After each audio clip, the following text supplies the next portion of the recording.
Welcome back. Let's now talk some commodities markets developments. We've got Haruna Mukhtar Jimo from FDC. FDC is Financial Derivatives Company. Good morning. Thank you for joining us on Business Morning. Good morning, Temple. Okay, so you've brought in your research papers. We've got them fully in my front here. What are the burning economic issues this time? So the number one on the burning economic issue is Brent crude prices are up to a 5-year high of 85. I saw the news this morning. It's yes, really surging. It is quite interesting because when the U.S. reinstated sanctions on Iran, the market's expectation was like about 500,000 barrels of crude will be removed from the market. But what we've seen over the course of this month is that compliance level is high. So that's on the part of OPEC members now. Yeah, on the part of OPEC members. They're taking advantage of this whole sanction on Iran. Not really, because there's doubts that Saudi Arabia has enough capacity to cover the shortfall from Iran's sanction. Let's not forget that Iran exports about 5 million barrels per day. That includes condensate and crude oil. So like I was saying now, the interesting thing about the reinstatement of sanctions against Iran is the compliance level has increased. We've seen countries such as South Korea, India, and even China. They've reduced the magnitude of imports from Iran. So that has created some disruptions. So even rather optimistic analysts are even forecasting about $100 per barrel for crude. What kind of impact does that give us here in Nigeria? I mean, we are a member of OPEC. We should also be seen as taking advantage of this whole opportunity. But then, what kind of impact are we going to have? No, on Nigeria's case, it's a mixed bag in the sense that we have an existing cap on domestic prices as well. And given the fact that Nigeria also imports refined product, so a rally in oil price like this is going to translate to higher landing cost for Nigeria, and which is bad for us. But ordinarily, other OPEC countries that has enough capacity, enough domestic refining capacity, would just be happy because they can pump in more crude and earn more revenue. But all in all, it's a win for Nigeria because it's a positive for our excess crude account, external reserves, and CBN's ability to continue to defend the naira. Would you rather want us to increase, go beyond the ceiling and, pump more, or you prefer we'll be at this level, bearing in mind that we don't have subsidies no more really in the usual sense we used to have of it? I think we should produce at the current level because we need to understand that when these machines are propped up to their maximum capacity, to their limit, there's potential possibility for a breakdown, and that would be detrimental for the economy. As part of your burning economic issues bullet points, you also have that the federal government is looking now to use proprietary land for ranching. Tell us more about that. So if you've been following the news over the course of this period, we've realized that there's been escalating pastoral clashes between herdsmen and farmers, and the government, part of the solutions that was proposed is to change the method of farming from the nomadic farming to employ ranching as a method of farming. Like a structured system. Yeah, like a structured system, and that obviously increases the productivity. We don't let us go down that drain now. But what I'm saying now is state governments have been a bit reluctant to concession land for the headsmen. So what the federal government now is they are using their own land in the state, and that's positive for agricultural output. At least it's going to curtail the magnitude of this herdsman farmer clashes.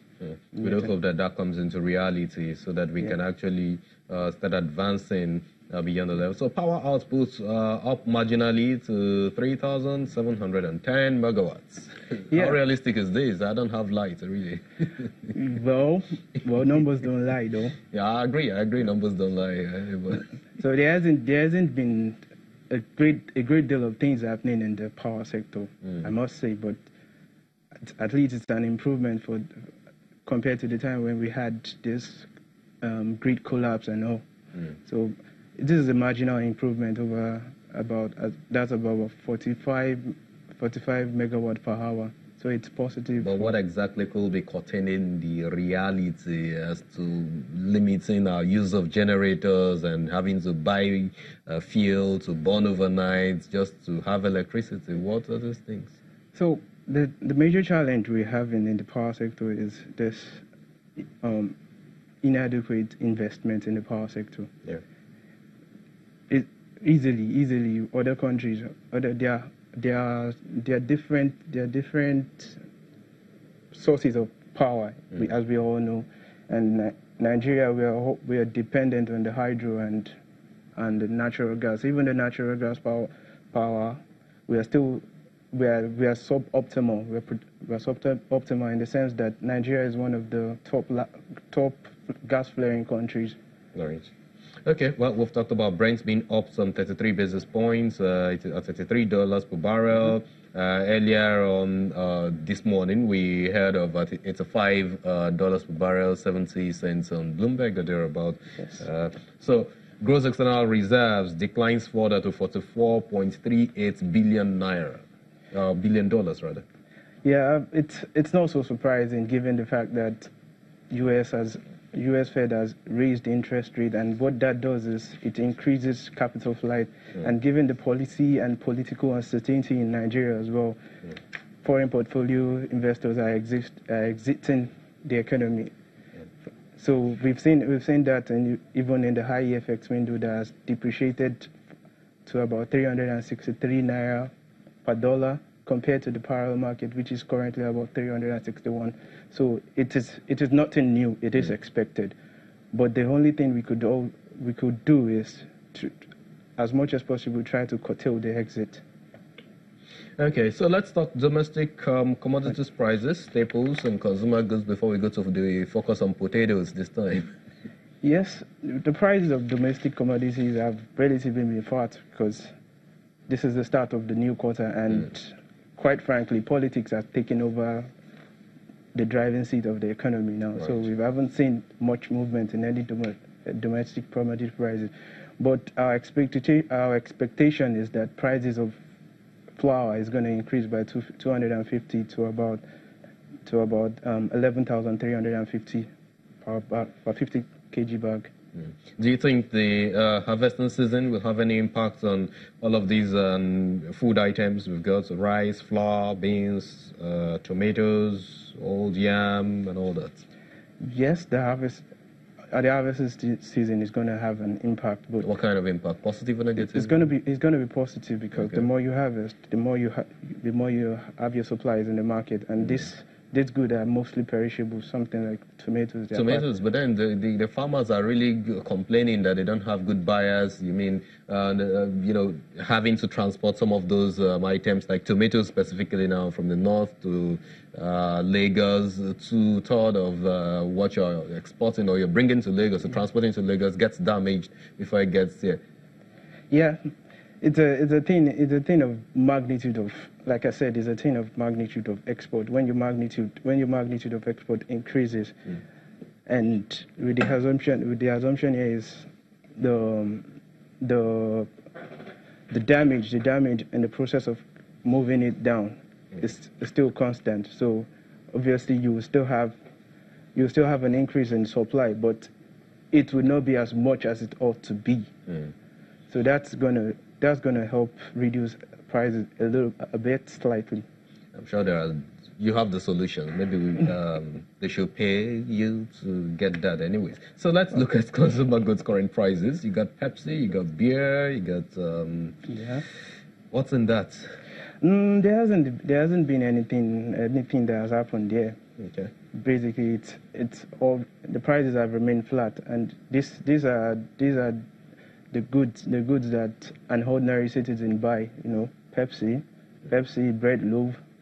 It's more like it's a common staple among everybody. So basically, it's just for consumption purpose in Nigeria. But when you talk about return on investments, you don't have any of these bottling companies really listed anymore, except for the breweries. Yeah, basically. Okay. What do we have that is different this time about sweet potatoes? Because you got that in focus this time at FDC. Yeah. So sweet potato.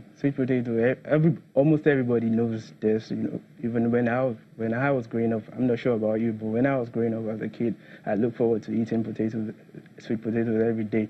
So Nigeria currently, what we're doing is we are the largest producer in sub-Saharan Africa. Okay. But when it comes to the world production, we're currently the second, and the harvesting of this. The planting season and harvesting of this is about 3 to 4 months. Okay. So currently, Nigeria, our production we are currently producing below our optimum, our potential basically. That's about 60% below potential. Our current production is about 3.92 million tons, and we are estimated to have the capacity to produce about 7 point. Where's our market? It says here that world's top consumers are China, Nigeria, and Tanzania. Yes, it is interesting, but if you look at most of the top producers of this commodity are actually the top consumers of the commodity as well. So it's but why is it like that? When you look at the countries like China and Nigeria. It's a largely populated country, so it's only natural that a huge chunk of the population consumes what it produces. Where will then be the opportunity to take advantage of in this case? So when we ramp up our production, that's when we can have genuine ability to take advantage of this product of sweet potatoes. I know that in the Netherlands, potatoes is one of their major grown crops, homegrown crops. This translates to the fact that all over the world, people that grow tomatoes just consume it or something. Because again, here it says the world's top producers are the same thing as the world's top consumers. That's the reality. That's just the trend. That's just the trend I was saying, yeah. Okay, so let's look at the outlook we've got now for agricultural produce. What's the outlook generally? Okay, generally, we expect majorly our import commodities like wheat and corn. The current price has increased, but we are expecting a bumper harvest in the U.S. So that's going to help depress prices, and that's positive for our balance of trade rather than sugar as well. There's been an oversupply in the markets, and that has depressed prices, and that's positive for our balance of trade. Okay, so, just a little bit on this potatoes production. It says that pastoral conflict in the Plateau State now, and other northern states, I'm sure Kaduna, Zaria specifically, will be involved in these, that would reduce the domestic supply of the sweet potatoes. This is like a caveat for consumers. Yes, it is, but from our burning issue that we've tackled now, we said the federal government, they've resorted to use proprietary land for ranching. So that's going to help reduce the impact, hopefully, because there's also constraint over. It takes time. It takes time for these policies to come into play. In terms of the companies that you have consuming all of this, what's the expectation? Generally, the companies have been doing quite well, quite good. Cadbury Nigeria, their top line has increased by approximately 8%. 8%, but the market, we all know the market is not rewarding efficiency at the moment because of several other factors such as the political uncertainties and the rest of it. So we've not seen a positive impact on on the share prices of this commodity of these firms or companies. Basically, that's what's happening.